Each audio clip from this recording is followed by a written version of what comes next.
Hey guys, I want to take a look at the top 10 most likely flips in the 2022 Senate elections because there really will be many flips that are very likely come 2022 just because of the amount of vulnerable seats that both parties hold and because of how close these races are. I mean, you have races in many swing states like Nevada, Arizona, Florida, North Carolina, and a huge portion of the Rust Belt, Missouri, and New Hampshire. All these races are going to be very competitive, and today I want to rank the top 10 most likely flips in 2022, essentially the races that are going to be the most competitive. So I want to start off by filling in the state of Pennsylvania as the number one most likely state to flip in 2022.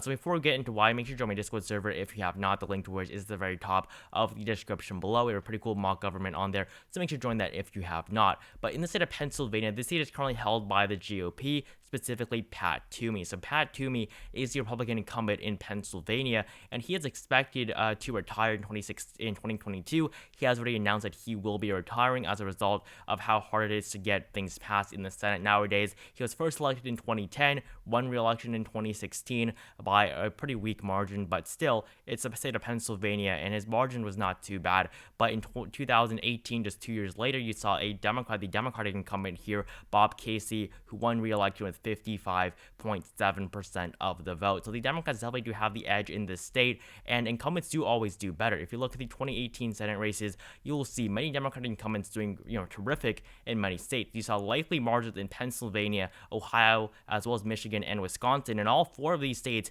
went to Donald Trump just 2 years ago. You also saw Minnesota, a state that Hillary Clinton won by 1.5%, but the incumbent Democrat here, Amy Klobuchar, in 2018 won re-election by 24%. Wisconsin went to Donald Trump by 42%. Joe Manchin won it by 3.2%. Montana, John Tester wins in Montana by 3.6%. A state Trump won by over 20%. So definitely incumbents do always do better. And in 2016, Pat Toomey was able to win re-election, riding on the wave of Republican support when Donald Trump won the U.S. Senate, won the state of Pennsylvania, as well as basically the entire Rust Belt, with the exception of Illinois. So definitely incumbency does matter. And with Pat Toomey retiring, it'll definitely hurt the GOP in this state, as right now the Democrats are expected to nominate either John Fetterman or Connor Lamb. Both of these candidates will be very strong candidates, and both of these candidates will be winnable candidates for the Democratic Party. So I think the GOP right now should be very worried about their chances in keeping the state of Pennsylvania.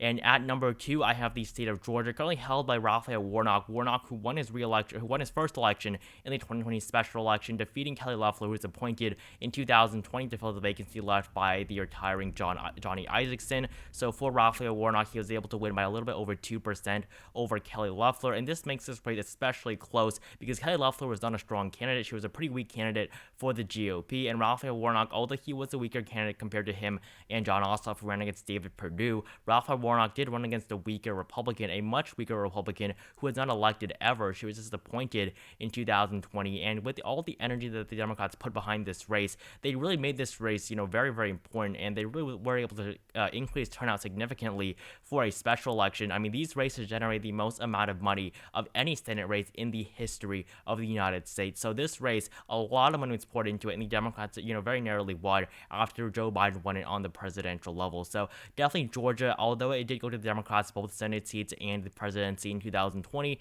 it's going to be pretty difficult for them to hold on to it because this state is in no means a blue state. It's definitely a purple state right now that is trending more and more to the left. Now in 2022, Warnock is likely to face former football player and player in the NBA, Herschel Walker, who is pretty well known in Georgia for football. He's really not as well known for politics, and definitely his popularity, I believe, will decrease as more people get to know him as a politician. So Herschel Walker is currently the GOP frontrunner for the Senate nomination in the state of Georgia, but I think that he's definitely the strongest candidate for them, and I think that Raphael Warnock does still have the advantage here, but definitely it's really going to be pretty difficult for him to win re-election, and he will have to put a lot of time and effort into winning this race. So really, I think that the only race where I think that the other opposition party actually does have a higher chance of winning is in the state of Pennsylvania. I do think that in Pennsylvania, the Democrats are more likely to flip this than the Republicans are of winning. Georgia, I would really say it's pretty even 50-50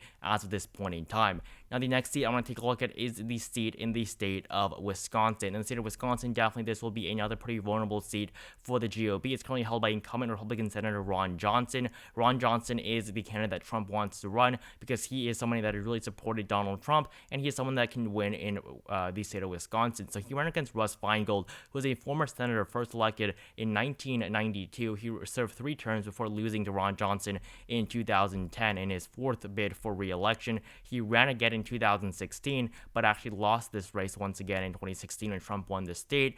So definitely not too good for the Democrats here, but Ron Johnson may retire in 2022, although he probably, I do not think, is going to because of the support that he's received from figures like Donald Trump. It's still going to be a difficult re-election for him because of just how close Wisconsin typically is, and he was elected in a year where the Republicans did exceptionally well in the Rust Belt, where Donald Trump was able to win in Wisconsin by 0.76%, although in 2020 Biden did flip the state, and the Democrats were able to also win in Wisconsin in 2018 when Tammy Baldwin won her re-election by over 10%, almost 11 percentage points for Tammy Baldwin's re-election in 2018.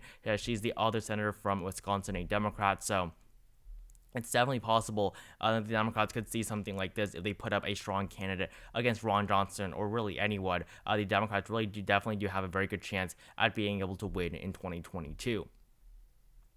Now, another seat that is definitely vulnerable, this is number 4, and this is the seat currently held by Maggie Hassan in the state of New Hampshire. So, the New Hampshire race, I think, is definitely going to be very, very interesting. Maggie Hassan was first elected in 2016. She defeated Kelly Ayotte, the Republican incumbent, which is why her margin was so small, but she did defeat a Republican incumbent, and that makes her definitely a pretty strong candidate. And in the state of New Hampshire, it is typically a Democratic state, but it can definitely get very, very close. As on 2020, Jane Shaheen won her re-election by 15.6%, and on the presidential level, Joe Biden won the state by 7.4%. But you go back 4 years, Hillary Clinton won in New Hampshire by 0.37%. So Clinton did outperform Maggie Hassan, but Maggie Hassan, of course, was running against a Republican incumbent in a more local race. So it definitely was harder for Maggie Hassan to win this than it was for Hillary Clinton, and Hillary Clinton's margin in New Hampshire was really quite terrible.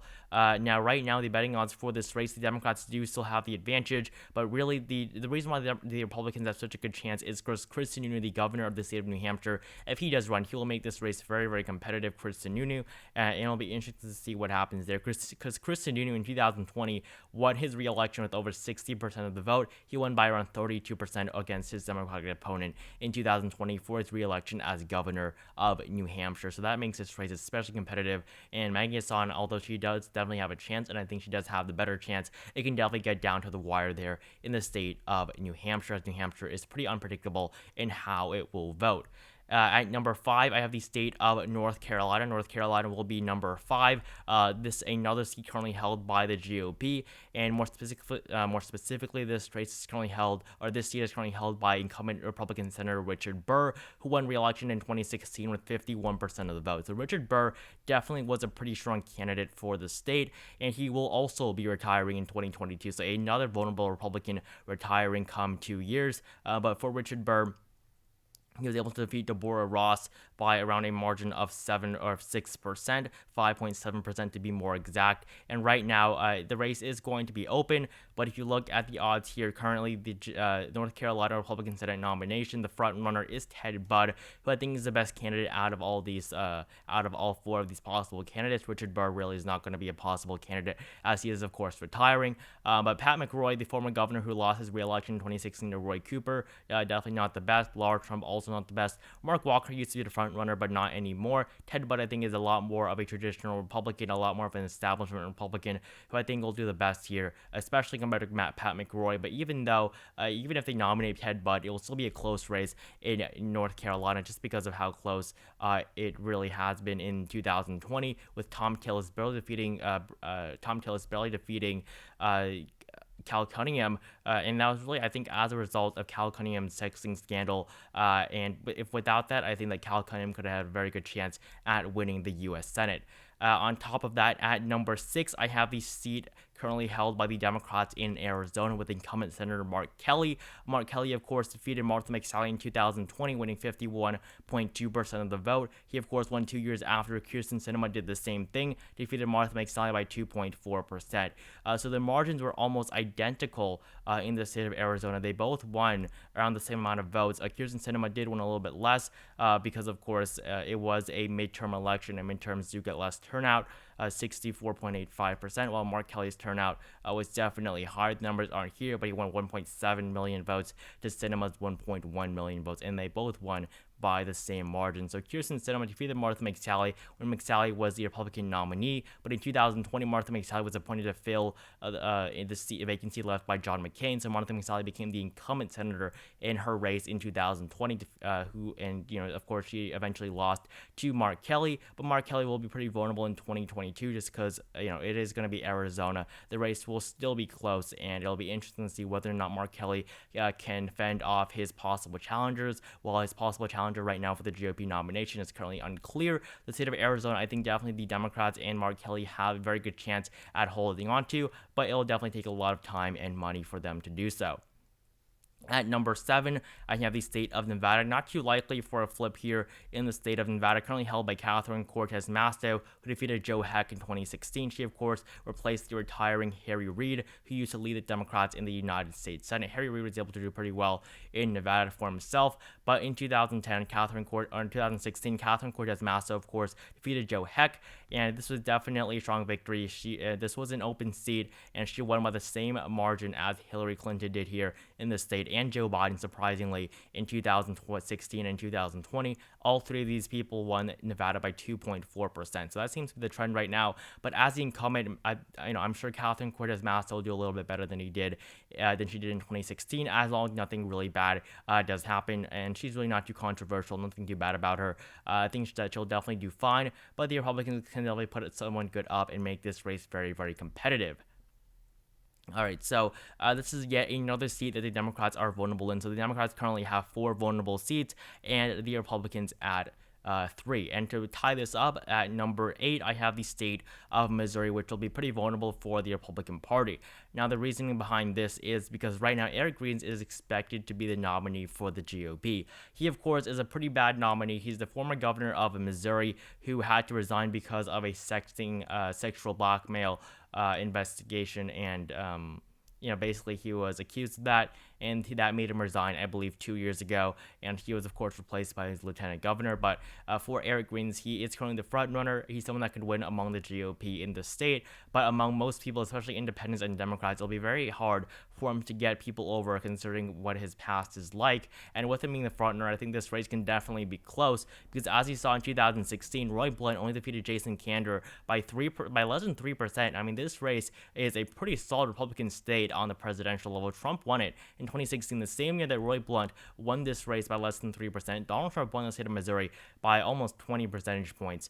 So definitely it'll be pretty difficult for whichever Republican to win, especially Eric Greens, to defeat the Republicans if they nominate, or to defeat the Democrats if they nominate someone well. But of course, this is another seat where, of course, Roy Blunt will be retiring, and you have another retiring Republican in a competitive race. So it's definitely going to be an issue for the GOP. I think they do still have definitely the edge here, but their margins in the past are definitely worrying, and they should be worrying for him in 2022. So now we have 3 races left. I know it's a top 10, but there will be a tie. So at number 9, I have the state of Ohio. I really do not believe Ohio will flip, but I think that there is that chance. If you look at the numbers in the state of Ohio in 2016, Rob Portman, the Republican incumbent, who is also retiring, yes, basically every single Republican on this list is retiring, with the exception of Ron Johnson, who is currently undecided on what he will do, but he does prefer to retire. However, Trump does support Ron Johnson, so it'll be interesting to see what happens. But in 2016, Rob Portman was able to win by over 20%, and definitely that was a very, very solid margin for him.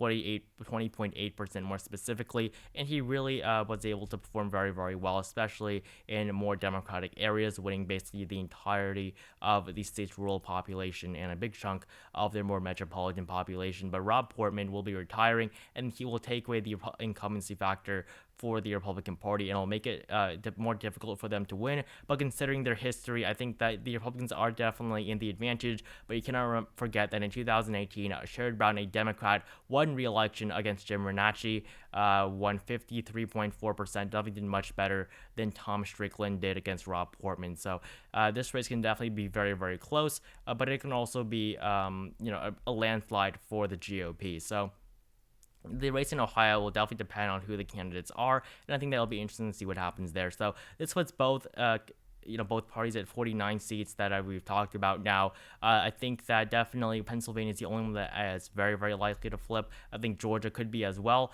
but right now the Senate is pretty even, and flips are not the most likely thing to occur, but definitely competitive races, and people think that states could flip. I think that'll be pretty prevalent in less than a year. So that number 10, I really have both these states tied. These states of Colorado as well as Florida, I have tied at number 10. I just don't think each of these states will really flip. I think these races will be competitive because both parties will try to win the state, but really, it's really not going to happen because in Florida, Marco Rubio won by 7.7%. He is still very popular there, and definitely Marco Rubio is pretty much set up to win re-election in 2022 and a possible 2024 run for president again. In the state of Colorado, Michael Bennet currently up by 5.7% after his 2016 margin. This was his re-election in 2016. Michael Bennet, not the most exceptionally charismatic candidate or interesting candidate, but Michael Bennet, there's nothing too bad about him. And considering that he'll be a third-time incumbent in a very Democratic state, I think that he'll do just fine because in 2020, of course, Biden won Colorado by 13.5%. So these are basically the most vulnerable states in the United States Senate for 2022. At number 1, you have Pennsylvania, currently held by the GOP.